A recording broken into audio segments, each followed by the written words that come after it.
Olá, seja muito bem-vindo, muito bem-vinda ao podcast Meu Momento Místico, conteúdo produzido pela WeMystic Brasil. Eu sou a Vivi Peterson, sou jornalista e astróloga e sou eu quem te faço companhia nessa jornada pelo autoconhecimento e pelo autodesenvolvimento. Se você estiver escutando esse podcast por qualquer plataforma de áudio, convido você a correr no nosso canal do YouTube, porque está sendo gravado em vídeo também, está sendo feito em vídeo.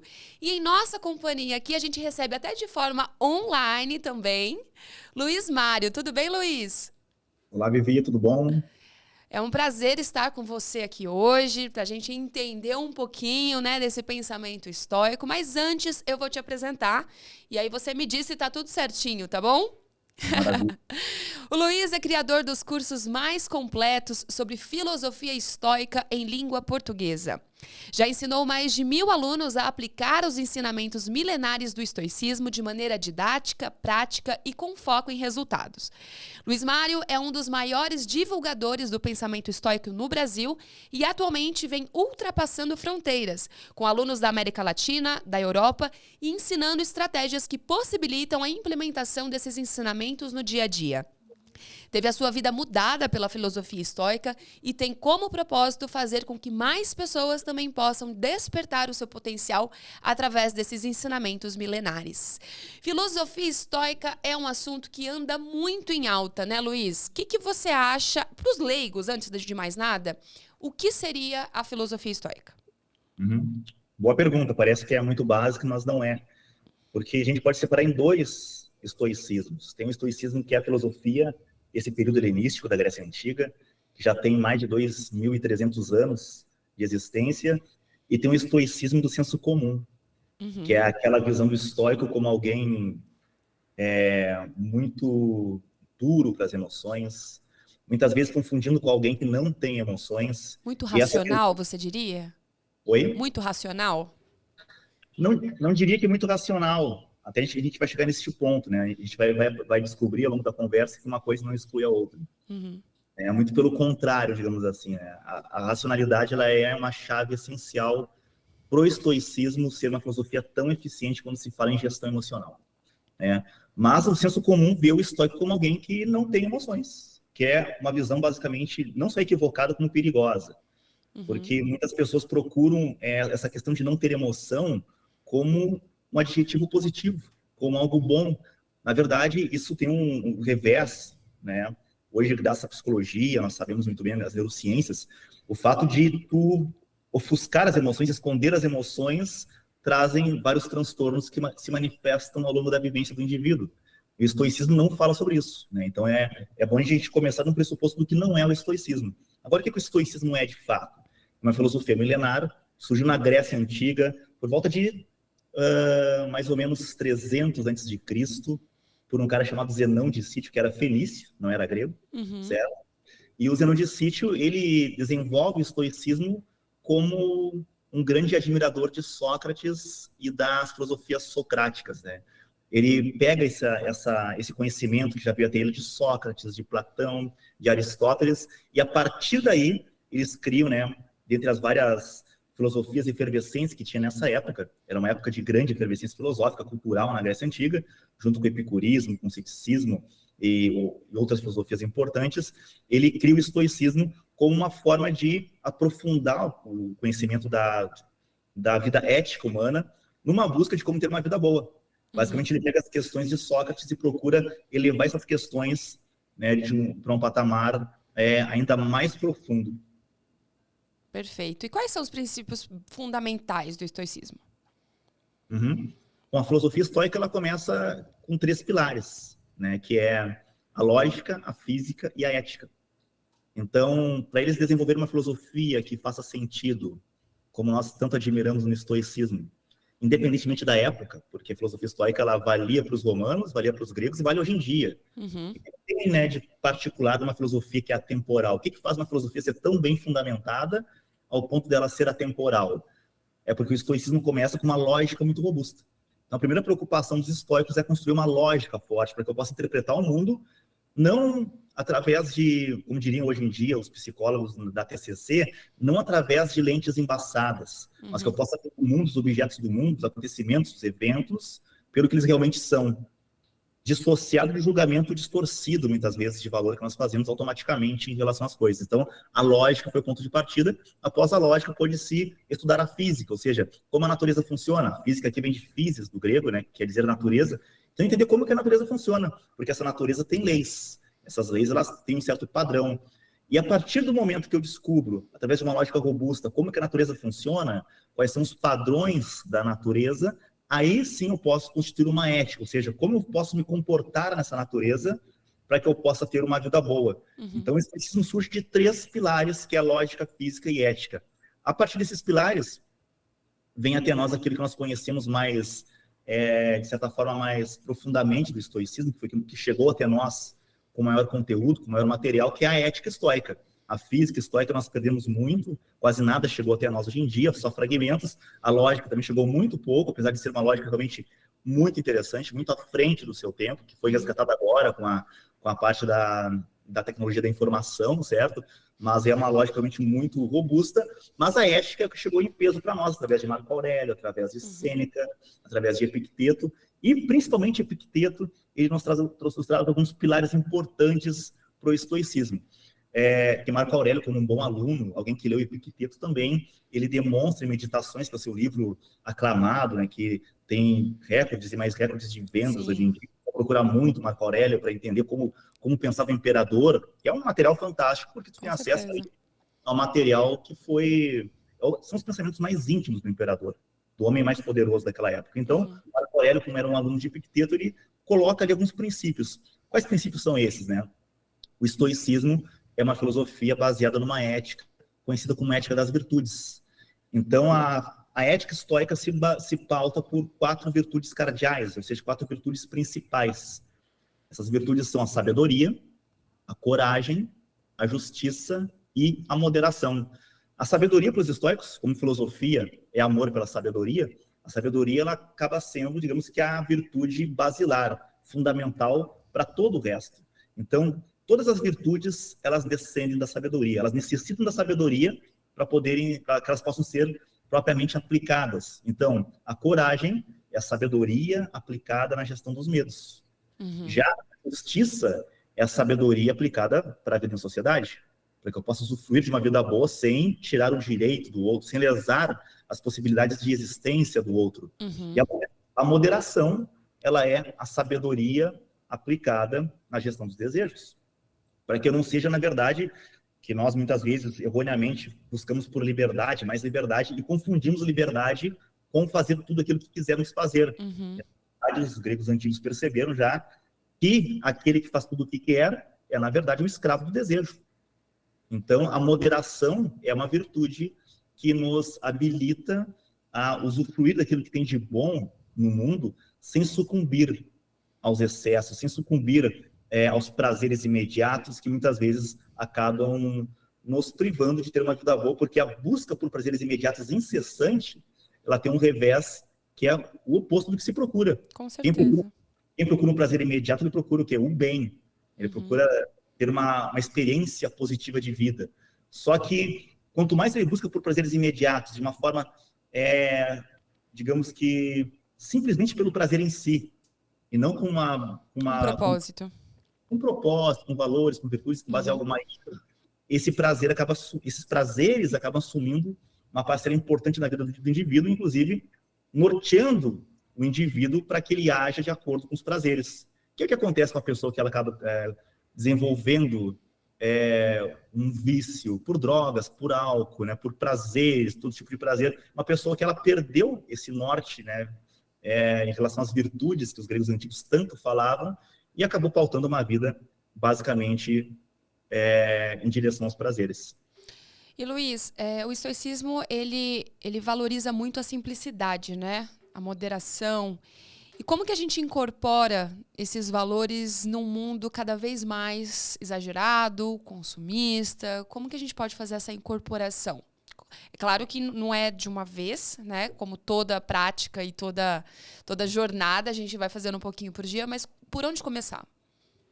A resposta para isso tudo, embora os estoicos falem muito sobre isso, Sêneca principalmente fala muito sobre isso, ela remete a Sócrates. Antes dos estoicos, quando ele falava, conhece-te a ti mesmo e conhecerás o universo e os deuses. Na verdade, não foi Sócrates que disse isso, é uma frase que dizia, sabe, estampada no pórtico de entrada do templo do oráculo de Delfos. E Sócrates, essa frase pautou muito da filosofia de Sócrates, o conhece-te a ti mesmo. Então, essa capacidade que nós temos de fazer um uso racional do consumo parte de um conhecimento de quem nós somos, qual é o nosso propósito, nossos valores, onde queremos chegar, para que dessa forma nós possamos usar o mercado, o capitalismo, os itens de consumo a favor de um propósito. Usar de uma maneira virtuosa esses itens, porque fama, sucesso, dinheiro, isso tudo, para os estoicos, não tem valor nenhum. Eles não têm virtude nesse tipo de coisa, eles são indiferentes. Por quê? Porque o dinheiro não é bom nem mal, a fama não é boa nem mal, o sucesso não é bom nem mal. O que vai fazer o sucesso ser bom ou mal, a fama ou o dinheiro, é o indivíduo que está usando esses indiferentes, certo? Então, a virtude te capacita, inclusive, a fazer o bom uso daquilo que é indiferente, daquilo que não tem valor moral por si mesmo, que são essas coisas todas, fama, sucesso, dinheiro. O conhecimento de si mesmo permite que tu possa saber que tipo de coisa vai servir a ti, para que tu não sirva as coisas. Não vira um escravo daquilo que tu possui. Que é aquela pessoa que se sente até muitas vezes, né, com a casa cheia de coisas que não fazem sentido nenhum. É o apego, né? É o apego e acaba causando uma certa perda de foco. Tu começa a ficar muito apegado a coisas que não conversam mais contigo. Ou então são coisas que estão mais conectadas a uma versão do passado. E nós estamos sempre mudando. E esse apego não nos permite passar para a próxima fase. Então, essa questão de ser simples dos estoicos nada mais era do que uma questão de ser pragmático no sentido de perceber que a vida ela é escassa. Ou seja, o que norteia a nossa vida são duas variáveis extremamente escassas. Uma é tempo. Nosso tempo é limitado, certo? Então, essa preocupação já nos dá uma certa urgência de viver, de saber administrar com uma habilidade esse tempo, porque ele é escasso. Eu não posso dedicar esse tempo para qualquer futilidade. Ele é efêmero, né? Ele é efêmero, ele é fugaz. E também energia. Energia também é efêmera. Energia ela é escassa, ela acaba. Essa energia acaba em um certo momento. Então, essa consciência dos estoicos de que nós temos essa urgência de viver fez com que eles abrissem os olhos para que é necessário que haja uma correta alocação de recursos. Se eu quiser ter tudo, vou ser escravo dos objetos. Agora, o que serve o meu propósito? Onde eu quero chegar com isso tudo? Epicteto tem uma frase fantástica para isso, né? Que é uma frase que eu diria que é o ponto de partida para todo mundo que quer conhecer o estoicismo, que é: primeiro, diga a si mesmo o que você quer ser, e então faça o que deve ser feito. Assim começa a jornada humana. Com a definição de onde tu quer chegar, enquanto indivíduo. Que tipo de indivíduo tu quer te tornar? E o Cícero, que não era um estoico per se, mas era muito influenciado pelo estoicismo, um grande orador romano Cícero, ele tinha uma frase fantástica que define muito bem, que nos dá uma pista muito, muito humana para um senso de propósito, que é: certifica-te de que és um fator de soma na vida das pessoas de quem participas. Ou seja, não é um propósito belo tu conseguir agregar para as pessoas que estão ao teu redor, agregar para o mundo. Isso cria um senso de propósito realmente muito consolidado para toda a jornada humana, porque, na verdade, e os gregos eram muito enfáticos em relação a isso, todo ser humano veio ao mundo não apenas para satisfazer desejos pessoais, mas sim para trabalhar com uma comunidade, né? Porque nós somos animais racionais, nós só prosperamos em sociedade. Se não fosse essa organização social, nós teríamos perecido na savana africana há, sei lá, né, centenas de milhares de anos, né? Sim. Não teríamos evoluído. Então, essa questão social é um patamar importante, né? Então, conhecer o teu propósito, conhecer os teus valores, compreender de fato e aplicar na tua vida a importância das virtudes, te permite fazer uma gerência racional daquilo que hoje em dia nós temos com muito mais facilidade que os antepassados, com quem estava aqui nesse mundo há, sei lá, 50 anos atrás, 100 anos atrás. Esse acesso a toda a informação que nós temos com o smartphone, a vestuário, a possibilidade de viagens, né, de comer coisas diferentes, essas experiências que agregam para a alma do indivíduo, elas podem ser muito bem aproveitadas por aquele que sabe onde quer chegar, que sabe que uma vida pautada por virtudes é uma vida que vale a pena ser vivida de fato, que ela que se torne uma vida virtuosa de fato, né? Uma vida excelente de fato, e que compreenda, através dos seus valores, que é fundamental para ela, que é essencial para ela e aquilo que é desnecessário. A gente falou aqui sobre consumismo, né? Então, essa questão, né, do pensamento estoico ser mais simplista, vamos dizer assim. Mas e quando a gente fala de emoção? A gente pode adotar a mesma filosofia para, por exemplo, as nossas relações? Porque hoje a gente vê um excesso até, né, de pessoas, vamos dizer assim, emocionadas, que dizem, né, o excesso disso, mas como praticar esse equilíbrio, né? Porque quando a gente pensa em excesso de emoções, a gente logo vai para outra parte, que é o desapego, né? Como que a gente equilibra isso dentro das nossas relações pessoais, por exemplo? Eu diria que o estoicismo é, de certa forma, a primeira psicologia. A primeira forma de psicologia, tanto é que a TCC, a terapia cognitivo-comportamental, ela é inspirada diretamente pelo estoicismo. Né? O Aaron Beck foi um dos fundadores da TCC, era um ávido leitor de Epicteto, um ávido leitor dos estoicos, e viu um valor nessa filosofia que ele achou interessante trazer para laboratório, para testes, né? Trazer para a ciência da sua época para implementar. E realmente, muita coisa da TCC tem a sua origem direta no estoicismo. E apesar dessa fama, desse conceito errôneo de que o estoicismo prega a abdicação das emoções, o estoicismo, na verdade, é uma filosofia que trabalha muito as emoções. Conversa muito sobre as emoções. Obviamente, não é o tipo de conteúdo que tu vai ver em Meditações de Marco Aurélio. Um pouco, muito superficialmente. Epicteto alguma coisa também. Mas a gente acaba encontrando esse material mais nos fundadores do estoicismo, né? Pessoas como Zenão de Sítio, como Crísipo, por exemplo, depois Posidônio, que foi um grande filósofo estoico do período médio. Mas, enfim, eles perceberam algumas particularidades que influenciam muito a nossa psicologia hoje em dia. Por exemplo, o que faz o ser humano ter desejo, né? Se emocionar com algo? O que faz com que a gente seja tocado por alguma coisa, né? Eles perceberam naquela época já que as crenças que nós desenvolvemos ao longo da vida impactam totalmente nas emoções que nós temos agora, nesse momento. Então, toda emoção que nós temos, felicidade, ansiedade, alegria, medo, ela se baseia numa crença de que algo é bom ou algo é mal. Quando eu me sinto alegre em relação a tal coisa, essa alegria, ela parte de uma crença que eu tenho de que aquilo vai me fazer bem. E o medo é a mesma coisa, de uma crença que eu tenho de que aquilo pode servir como risco à minha vida. Entende? Então, eles perceberam que essas crenças, na verdade, elas servem de suporte para as emoções. Elas que balizam as emoções, né? Então, essa percepção não é que tu vai excluir as emoções da tua vida, como muitas pessoas interpretam de maneira equivocada, mas sim, como eu posso usar a razão para gerenciar as emoções? Porque o fato de eu sentir medo e ceder ao medo pode me desfavorecer. Uma situação como os antigos gregos estavam sempre envolvidos, e os romanos numa guerra, por exemplo. Certo? Ou a raiva. Sêneca diria que a raiva é a pior das emoções humanas porque ela nos priva daquilo que nós temos de mais importante, que é a nossa razão. O indivíduo tomado de raiva, ele fica cego, ele se comporta como alguém que está embriagado, ele não consegue pensar racionalmente. Discernir, né? Consegue equilibrar. Exatamente. A mesma coisa para as paixões, né? Para a paixão no sentido romântico.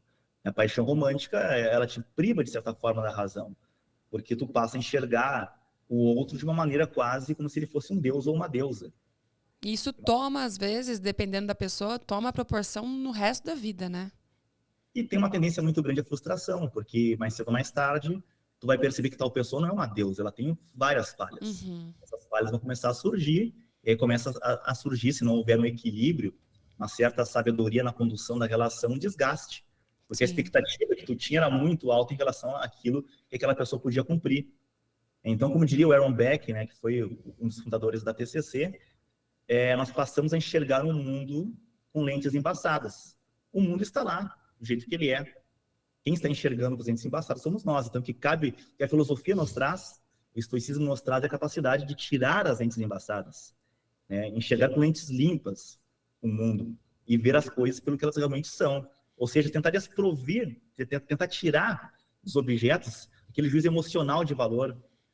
Como, por exemplo, alguém chegou até ti e falou alguma coisa de uma maneira um pouco ríspida, um pouco mal educada até, e tu já atribui um alto juízo de valor como se aquilo fosse uma ameaça, certo? O que o estoico faria? Ele iria ouvir aquela crítica e iria interpretar de duas formas. Bom, se aquilo que ela falou, apesar de ser uma forma de interação muito, muito vil dessa pessoa, até mesmo realmente mal educada, se aquilo que ela falou for verdade, então vou aproveitar essa informação para corrigir esse erro. Agora, se for mentira, aquela pessoa é só uma mentirosa, por que eu vou dar valor àquilo que ela disse? Certo? Mas a reação instintiva que nós temos, que é o nosso lado animal, é de ter uma reação imediata, porque nós interpretamos aquele risco à vida, inclusive. É uma ameaça a mim, então eu vou, né, ter uma reação instintiva de lutar ou fugir. E aí acontecem alguns eventos interessantes, porque essa reação de lutar ou fugir é uma reação natural. E todas as reações e emoções existem por um motivo. São genuínas, né? Acabam sendo genuínas, vindas de alguma crença, alguma questão em aberto dentro da gente, né? E elas sempre indicam alguma coisa.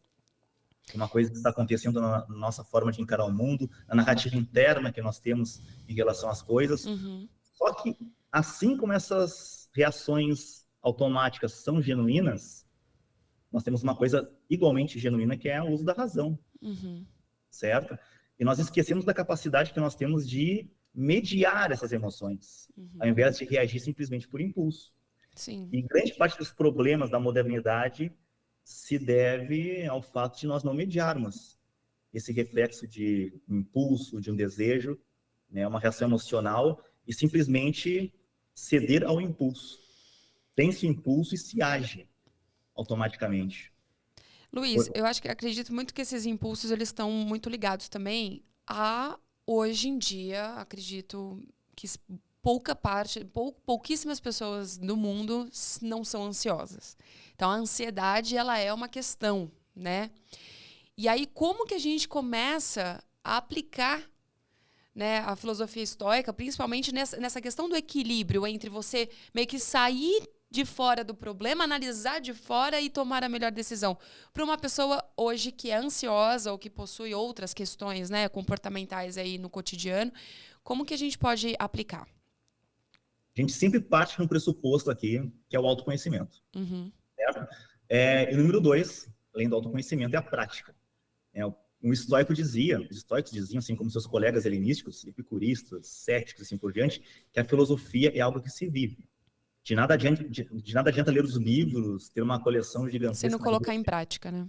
Não colocar em prática. Então, o primeiro passo é começar realmente a fazer um exercício de autoconhecimento. Ou seja, o que é que me deixa ansioso, na verdade? Por exemplo, hoje, ao longo do meu dia, eu tive uma situação de alta ansiedade. O que os estoicos fariam? O Marco Aurélio é um grande exemplo disso. Sêneca também. Ele chegava no final do dia e registrava aquele evento no diário dele. O diário se tornou uma coisa pejorativa ao longo do tempo. É engraçado, as pessoas pensam, diário é coisa de menina. Não, isso é um grande preconceito em relação ao diário. Uma ferramenta de autoconhecimento poderosíssima, que a psicologia recuperou, inclusive. Porque ao escrever no diário, consegue enxergar como se fosse um espectador, alguém que está de fora, aquilo que aconteceu dentro de ti. E tu começa a analisar essas questões desprovidas de valor emocional. Porque no momento da ansiedade, tu estava lá dentro, estava sentindo aquele turbilhão de emoções, aquela queimação no estômago, tu não conseguia sair dali. Mas agora não, no final do dia tu não está mais lá, tu está analisando o que aconteceu. Tu vai perceber que tipo de evento me causou ansiedade, qual era o ambiente, foi alguma pessoa, foi algum tipo de gatilho, por exemplo, algum pensamento recorrente, vai faltar dinheiro para fechar o orçamento, não vou conseguir entregar o trabalho da faculdade, o projeto tal, ele está pendente, acho que eu não vou conseguir entregar e vou ser demitido. Esses pensamentos realmente, né, que oprimem a nossa mente, né? Eu vou começar a analisar de uma forma realmente sóbria. O evento pelo que o evento é, e não com aquela carga emocional que nós geralmente atribuímos a ele. Depois que eu fizer essa análise, através do meu diário, escrever esse evento, eu vou começar a perceber que é muito provável que esses gatilhos, esses cenários, essas pessoas, esses momentos que provocam a ansiedade, eles se repitam ao longo do tempo. Ou seja, eles não são inéditos. Nós que, como não temos uma prática de autoconhecimento, nós perdemos muito isso ao longo da história, nós não percebemos que aquilo que nos causou ansiedade hoje foi o mesmo que causou ontem, antes de ontem, no passado. Certo? A gente começa a perceber que tem um padrão acontecendo aqui. Eu acabo cedendo sempre aos mesmos velhos impulsos, mas eu estava tão cego que eu não percebia. Certo? E essa prática, com o tempo, vai te dando um certo prazer. Tu começa a perceber que tu te conhece melhor e não é mais alguém vulnerável aos próprios impulsos. Esse tipo de prática é tão importante que os americanos usam muito no futebol americano. Né? Os técnicos, eles levam algum filósofo estoico para fazer uma palestra, né? Para passar esse tipo de prática. A gente vê muito isso também na Marinha norte-americana, que é um pessoal realmente casca grossa, né? Que encara coisas realmente que demandam uma alta resiliência mental. Né? Então, essa forma de pensar e de encarar o mundo acaba nos habilitando, de certa forma... Colocando a gente no presente, né? Parece, assim. Parece que é um momento aqui e agora. Exatamente, nos mostrando que nós temos uma capacidade aqui, que nós não somos simplesmente vítimas dos impulsos, da ansiedade, do estresse, do medo, nós não somos vulneráveis a isso. E outra coisa, nós não somos nossos pensamentos também. Isso é muito importante, né? A gente colocar de uma vez na cabeça, porque, nossa, como o pensamento ele acaba traindo, né, a gente. A níveis mortais, inclusive. Níveis mortais, com certeza. Porque a pessoa, ela se confunde a si mesma com o pensamento que ela tem naquele momento. Então, se surge um pensamento dizendo que ela é incompetente, é incapaz, ela não consegue fazer tal coisa, ela compra aquele pensamento simplesmente, sem contestar ele. E uma das grandes elegâncias, eu diria assim, do estoicismo, é essa prática tão simples, mas tão importante de confrontar um pensamento. Quando surge essa ideia de que eu sou ineficaz, o que justifica esse argumento? Eu sou ineficiente, sou incapaz, o que justifica esse argumento? O fulano é melhor do que eu. Mas e daí? A competição não deve ser com o fulano ou com o ciclano, mas comigo mesmo. Eu sei que é um clichê essa frase, mas não é um clichê à toa. É um clichê porque é uma grande verdade. Você não acha que a gente leva tudo muito pro lado pessoal? Totalmente. É aquela velha reação instintiva de sobrevivência. Encaramos tudo como uma ameaça. E já nos oriçamos, né? Que nem um animalzinho, muitas vezes. É verdade. Com O que certeza. acontece é que nós temos uma capacidade de filtrar as coisas, e quando nós não exercitamos essa capacidade de filtrar os pensamentos e cedemos aos impulsos, nós agimos que nem um animal irracional. Porque o animal racional, sim, ele tem um impulso e age. Já o ser humano não, o ser humano tem um impulso, mas tem a capacidade de filtrar e decidir. Eu vou agir, eu vou parar esse impulso, ou vou, digamos que, estudá-lo. Quando tiver um argumento melhor, depois eu respondo a ele. Seria muito bom se as pessoas fizessem isso na internet hoje em dia. E a ansiedade, como fica? Da resposta, daquela coisa de querer ficar, né? Então as pessoas elas estão ávidas, às vezes, também para o embate, né? Porque isso satisfaz de alguma maneira. Mas aí a questão é tu buscar outras formas de satisfação. Sim. A satisfação não é tu querer ganhar uma discussão que talvez jamais será ganha. O indivíduo que não está nem afim de ouvir o outro lado. Talvez seja mais inteligente perceber que tudo bem, talvez ele não queira saber o outro lado e eu vou respeitar dessa forma. Se não quiser saber, eu não posso influenciar ou me culpar por algo que vem do exterior. Eu não posso me culpar pela reação dos outros. Para que uma mensagem seja passada, o meu interlocutor tem que estar aberto para essa mensagem. Então, se ele não tiver a vontade de absorver essa mensagem, ela não vai chegar até ele. E como que a gente aplica também a filosofia dentro de um cenário mais voltado, por exemplo, para hábitos nocivos? Vícios, alguns comportamentos que sejam nocivos no nosso cotidiano. Mesma coisa, tudo parte de um princípio, da prática, mas quando a gente está dentro de um hábito nocivo é um pouquinho mais desafiador, não é? Bom, todo hábito, ele não surge do nada. Ele vai se formando ao longo do tempo. Então, um hábito consolidado hoje em dia, ele começou com uma pequena ação. Quem dirige sabe que para dirigir, depois que se aprende a dirigir, não tem que pensar, bom, agora eu vou colocar o pé na embreagem, vou mudar a marcha, vou soltar devagarinho o pé da embreagem e começar a acelerar lentamente para o carro não apagar. Vai pensar nisso aí lá no comecinho, quando tu tá aprendendo a dirigir.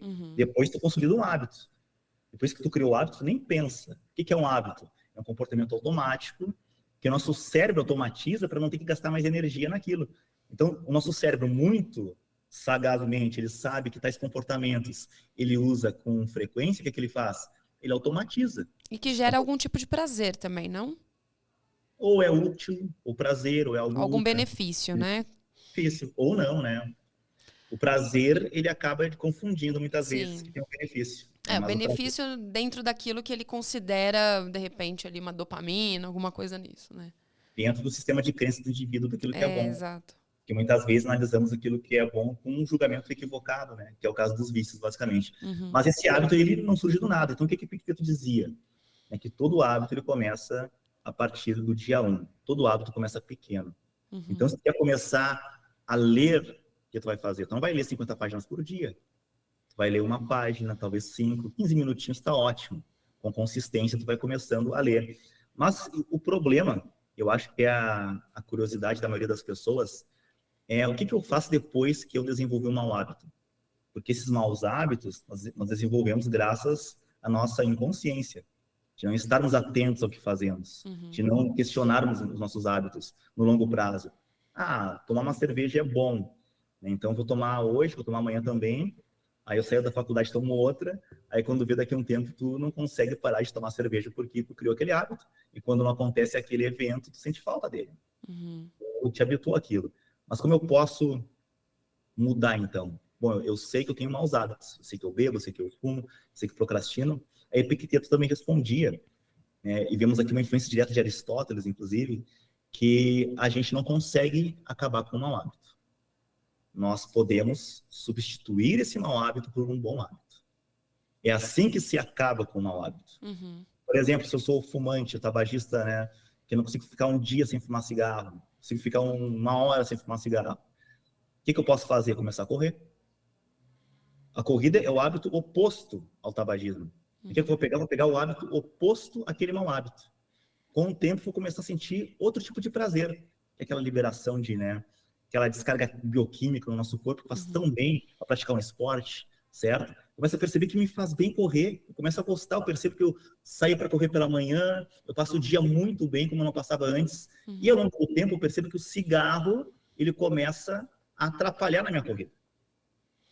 Aí tu começa a perceber que, eu vou diminuir um pouco o cigarro aqui. E tu começa a dar mais valor pro prazer da corrida do que pro prazer do cigarro, certo? Então é uma troca que com o tempo vai acontecendo. Tem pessoas que conseguem parar de uma vez só? Tem. Mas essa, digamos que é a exceção da regra, não é a regra em si. Então todo hábito, em primeiro lugar, ele começa pequeno. É importante ter aqui abrir os olhos para isso.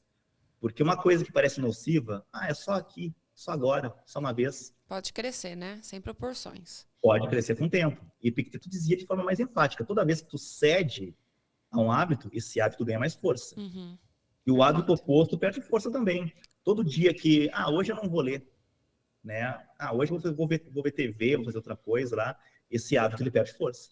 Em relação à autoconfiança. A autoconfiança, ela é um quesito básico, e básico que eu diria, vamos dizer assim, importante, né? Para o enfrentamento dos desafios diários, né? Como você bem deu exemplo antes, a síndrome do impostor também é uma questão que hoje em dia é bastante comum, né, dentre as pessoas. E como que a gente pode aplicar a filosofia também para aumentar essa autoconfiança?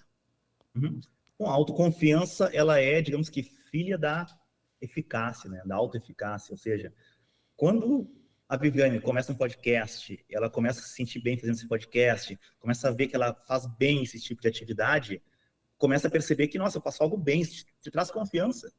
Por perceber que tu consegue fazer esse tipo de coisa, que as pessoas gostam desse trabalho, certo? Então, muitas vezes o que prejudica essa autoconfiança é o nosso medo, talvez, de nos expormos ao novo. Porque nós ficamos limitados, nós limitamos a nossa capacidade a um conjunto de tarefas que estão nessa zona pequena de conforto, né, que nós temos aqui, que é um lugar tão confortável ficar em casa vendo Netflix, vendo um videozinho, sei lá, um vídeo de gatinho, algo do tipo, mas isso não nos faz, não permite que a gente venha a se testar, a extrapolar, a se desenvolver, né, enquanto indivíduo. Essa zona de conforto, ela acaba nos deixando tão acomodados que nós perdemos essa vontade, esse ímpeto de testar o novo. E assim a nossa autoconfiança vai cada vez ficando menor. Porque a gente quer ficar só nesse ponto em que é confortável. Que é seguro, então, né? Que é seguro. Então, a autoconfiança, ela demanda de um certo desconforto de querer aprender e executar o novo. E aqui uma dica que eu dou é começar pequeno também. Acho que essa é uma dica universal. Por quê? Se a minha vontade, assim como da Viviane, era de começar a se comunicar, né? Tu é jornalista, tu não começou já falando para a televisão na Globo, lá, horário nobre. Com certeza não. Ele começou do zero. Começou de um momento lá que, né, era um desafio, talvez, falar para um público pequeno. E é o que acontece com muitas pessoas. Mas se eu quero me comunicar, eu vou começar pequeno. Eu vou pegar um livro, eu vou ler um texto em voz alta, eu vou me gravar lendo aquele texto, vou ouvir, tá bom, não tá? Tô melhorando. É um processo contínuo. No próximo dia, talvez eu abra uma live com o pessoal no Instagram, que é pequeno, e aos poucos vou pegando gosto por isso. Mas essa vontade, ela dificilmente vai começar, digamos que no dia 1, essa confiança toda, nossa, eu vou abrir a câmera, vai ter 1000 pessoas me olhando, eu vou arrasar. Que aí já tem uma alta probabilidade de frustração também, já é o oposto, né, de quem não tem confiança, que é a confiança em excesso aqui, né? Sim. Tu vai começar pequeno, se expor. A autoconfiança, ela vem a partir do momento que tu percebe que tu é capaz de fazer as coisas, que tu consegue executar teus projetos, que tu consegue chegar lá e ver que as coisas estão acontecendo porque tu te moveu. Isso te deixa com mais vontade de fazer as coisas, a tua confiança aumenta, a autoestima aumenta também como uma consequência disso.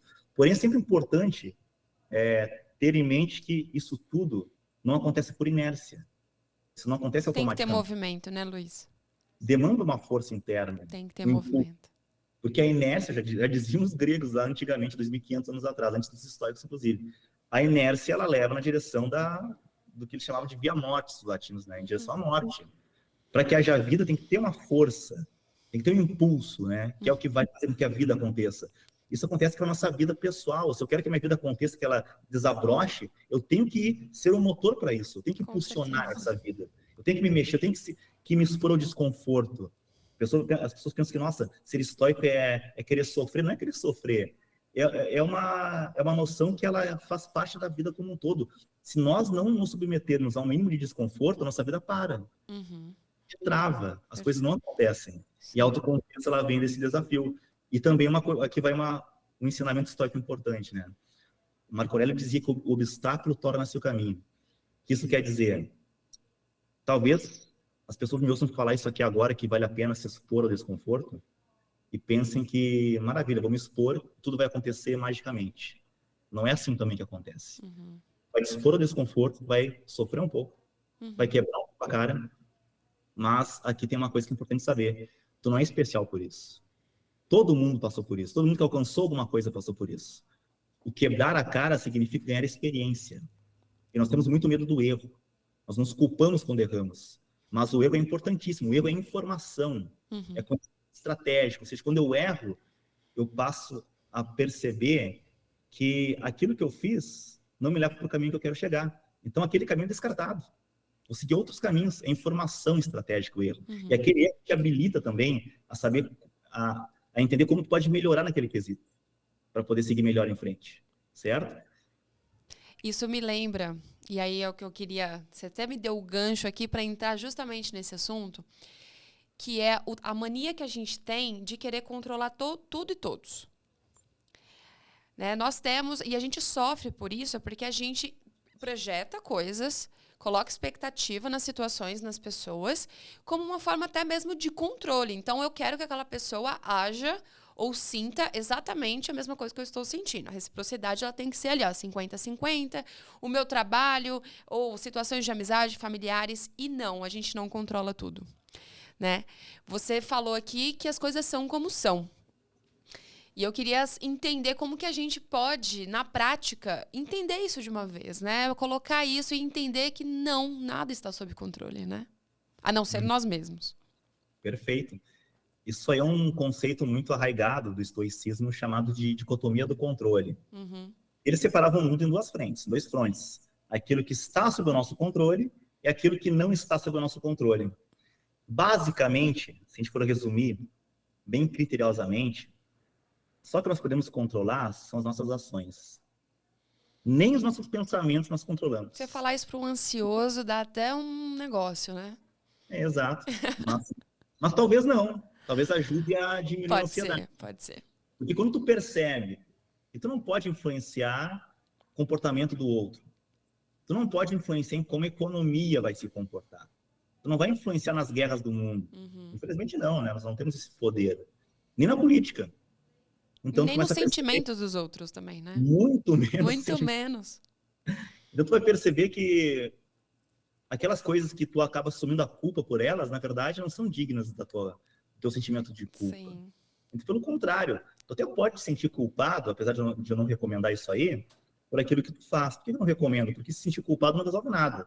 Tem que entender por que tu fez aquela coisa errada e procurar entender como E melhorar. promover a mudança, né? Ficar culpado lá em posição fetal chorando não resolve nada. Ai, porque eu sou isso, porque eu sou aquilo, né? Não resolve nada isso aí. Então, essa compreensão, acredito que até ajude a me tirar um pouco a ansiedade, vindo de alguém que é bastante ansioso como eu, me ajudou bastante, inclusive, esse conhecimento do estoicismo, porque eu percebo, eu consigo alocar de uma forma mais inteligente meus recursos naturais. Eu vou focar naquilo que eu posso controlar, ou seja, eu vou estudar mais para ser alguém que tenha mais conhecimento da minha área, eu posso ajudar mais pessoas, isso eu posso controlar, não é mesmo? Eu posso controlar meu ambiente, mantendo ele limpo, né, íntegro, posso controlar, digamos, ser uma pessoa realmente justa para com os outros. Mas agora, se alguém foi injusto, eu não posso controlar aquilo. Se alguém acabou cometendo um ato de corrupção, eu não posso me culpar por aquela pessoa. Até posso, mas não é eficiente fazer isso. É mesmo? Então, a dicotomia do controle é outra daquelas coisas que é muito simples enquanto conceito, mas, se aplicado na vida, causa uma mudança que é uma mudança drástica. Porque o teu tempo melhora, porque tu vai alocar melhor o teu tempo, teus recursos naquilo que vale a pena, e vai parar de te preocupar com aquilo que não é importante. Por exemplo, ficar 4 horas por dia vendo notícias, vale a pena? Degradantes, na maioria das vezes, né? Exato, é importante se manter informado, mas passa o dia todo em torno disso. O que vai mudar na tua vida praticamente, né? Se absorver dessas coisas, né? Exato. Se tu não trabalha na CNN, né, não vai contribuir nada na tua vida. Com certeza. E tem outro pensamento central do estoicismo, que é o tal do momento mori, né? É isso mesmo? Eu falei certo? Que é Perfeito. lembrar que a gente vai morrer. Uhum. Como que a gente utiliza isso de uma forma mais significativa, mas também não deixando as coisas... deixa aí, eu vou morrer mesmo. Então, sabe, ter esse equilíbrio entre você ter uma plenitude, mas, ao mesmo tempo, dar atenção para as coisas que são necessárias. Esse conceito é muito interessante porque ele surge já na Roma antiga, um período após a criação do estoicismo. Né? O estoicismo ele é criado lá por 300 antes de Cristo, vai até 200 após Cristo, mas na Roma antiga ele faz um grande sucesso, de fato. E os generais romanos iam para muitas guerras, era natural, eles estavam sempre em guerra. Na verdade, aquele era o momento que a guerra era normal. Né? Desde os gregos, né, a guerra o tempo todo, entre eles, inclusive. E o que acontece é que muitos generais ou imperadores, eles iam para a guerra, eles conseguiam vencer uma guerra importante e voltavam para Roma pensando que eram deuses. E aí, né, Imortais. imortais, e tem um ensinamento muito interessante da mitologia grega, que antecede a filosofia, que é a híbris. Um dos grandes pecados, ou talvez o maior pecado humano para os antigos gregos, nos tempos mitológicos, era essa tal da híbris, e a híbris é quando nós pecamos pelo excesso, quando nós nos achamos demais, somos desmedidos, descomedidos, achamos que temos o rei na barriga, somos deuses de fato. O egocentrismo ali. O egocentrismo. Então, os generais perceberam que, no fim das contas, esse negócio de voltar para a terra deles achando que eram deuses não valia muito a pena. Tinha uns revés porque te cegava da realidade. Pensava que podia tudo e chegava alguém lá e armava um golpe, te destronava ou até acabava com a tua vida. E por isso, ao voltar de uma grande vitória, ao lado do general vinha um escravo, um vassalo ou um serviçal, dizendo em latim, res pais post te, olhe atrás de ti, hominem te esse memento. Lembre-se que és mortal, porque lembre-se que és mortal. Para trazer essa sobriedade para o imperador romano, para o general, que apesar da vitória, ele é humano, ele é falho, ele pode sofrer um golpe logo no dia seguinte, ser deposto do trono, ou até enfrentar o exílio, ou até enfrentar a morte. Esse conceito ficou tão engendrado na cultura da época que acabou chegando até nós ao longo dos tempos. Os estoicos falavam muito sobre isso, porque nós aprendemos muito enquanto seres humanos pelo contraste. Então, quando nós pensamos que a vida é dada como certa, nós não damos o valor devido que ela tem. Com certeza. pensa que ela vai estar aqui para sempre, que nós somos imortais, que a gente pode fazer o que a gente quiser com o nosso tempo, com o nosso corpo, né? Que ele não vai que não vai ter consequência, né? Não vai ter consequência. E então esse contraste nos traz sabedoria e nos traz urgência de viver. Memento mori, lembre-se que é mortal, não para ser alguém moribundo, alguém melancólico, alguém triste, não. Pelo contrário, lembre-se que é mortal porque a vida é limitada, a vida ela é, de certa forma, um milagre em termos estatísticos, porque as probabilidades da gente não existir são muito maiores do que de existir. Uhum. Se os teus pais não tivessem se relacionado naquele momento, tu não estaria aqui. Se fosse outro espermatozoide vencedor, não seria tu. Sim. É nesse nível de detalhe. Com certeza. Se um evento não acontecesse, tu não estaria aqui. Então, a vida, estatisticamente, é quase um milagre. E a gente não tem essa noção do valor e do peso, da importância que a vida tem. Então, ao lembrar que tu é mortal, ao lembrar que a vida é muito rara, isso torna até um crime, de certa forma, desperdiçar a vida. Torna um crime tu procrastinar um projeto que é importante para ti, vou deixar para amanhã, porque agora eu quero ver Netflix. Isso é criminoso, porque lá no final, esse dia vai fazer falta. Essa procrastinação vai fazer falta. E é importante também olhar para o futuro e começar a contemplar o teu presente a partir do teu eu do futuro. A viver ele no futuro, no seu último dia de vida, lá com seus netinhos na volta, lá, centenas de netinhos lá. Ela vai começar a olhar para o passado, vai pensar o quê? Nossa, valeu a pena. Eu estou orgulhoso por tudo que eu fiz o que eu queria fazer, não desperdicei a vida. Ou será que vai ser alguém que vai pensar, nossa, minha vida foi uma porcaria. Não fiz nada, desperdicei meu tempo, eu podia ter feito tal coisa, mas não. Eu fiquei lá procrastinando, vendo Netflix, e aí o que vem é o arrependimento. Só que naquele momento, esse momento do nosso último dia na Terra, esse arrependimento, ele não serve para mais nada, porque a gente não pode voltar no tempo, não inventaram a máquina do tempo ainda, e aí já é irremediável. Então, lembrar da morte nos permite que esse arrependimento no futuro não aconteça no futuro. Que a gente aproveite agora, esse momento. Algumas culturas até dizem que a vida ela é importante para a gente colecionar memórias e experiências para a nossa alma. Né? Não é sobre ter coisas, mas sim o que você leva para sua de experiência, né, para sua alma. Algumas culturas que acreditam em vida após a morte, enfim, mas é aquilo, o que seu espírito está se absorvendo. Né? É muito interessante essa filosofia. Com certeza dá um bugzinho aqui. Fala, poxa, é verdade, né? Quantas vezes a gente procrastinou coisas, ou não fomos em lugares, conhecemos pessoas justamente por medo, por alguma insegurança. Acho que vale a pena a reflexão. Luiz, a gente está terminando nossa conversa. Foi bem rapidinha, parece, né? Ficaria aqui mais um tempão. Eu queria, por favor, que você deixasse seus contatos e como que as pessoas fazem. Qual que é o primeiro passo aí, como que elas podem te contactar para aprender um pouquinho mais sobre como a gente aplica a filosofia estoica na prática? Uhum. Para mim passou voando também, eu adoro falar. Também. Não vejo passar o tempo. Eu literalmente ficaria 5 horas falando sobre esse assunto. Com certeza, eu também. Quem quer saber um pouco mais do meu trabalho, eu estou no Instagram, pode procurar por Luiz Mário ou @eu.luizmario, Luiz com Z, no Instagram. É minha rede social, digamos que número 1 no momento, que eu mais posto conteúdo por lá, então lá tem tudo, né? Tem os links lá para os meus cursos, né? Do Clube do Estoicismo, para o e-book para quem quer conhecer um pouco mais rapidamente, tem um e-book lá que guia o pessoal nesse primeiro contato com a filosofia estoica, né? E lá eu estou sempre respondendo caixinha de perguntas, né? Estou sempre postando lá um pouco do cotidiano, dos meus estudos também, do que eu estou lendo, né? Então podem me procurar por lá, que vai ser um prazer receber a audiência da Viviane aí, lá no meu Instagram. A UEMISC que agradece muito, viu? Com certeza, porque cada vez é uma aula e o estoicismo, para te falar bem a verdade, era algo que a gente sempre busca saber mais, né? É um conteúdo que é muito pedido na UEMISC, inclusive. Então, ficamos super contentes aqui de você ter dado essa aula pra gente. Com certeza, volte mais vezes pra gente terminar essas outras 5 horas aí para falar. Tá bom? Obrigado. Muito obrigada, Luiz. Terminamos mais um episódio incrível, mais uma aula aqui no Meu Momento Místico. Eu vou ficando por aqui. Semana que vem tem mais episódio inédito. Um grande beijo e até lá.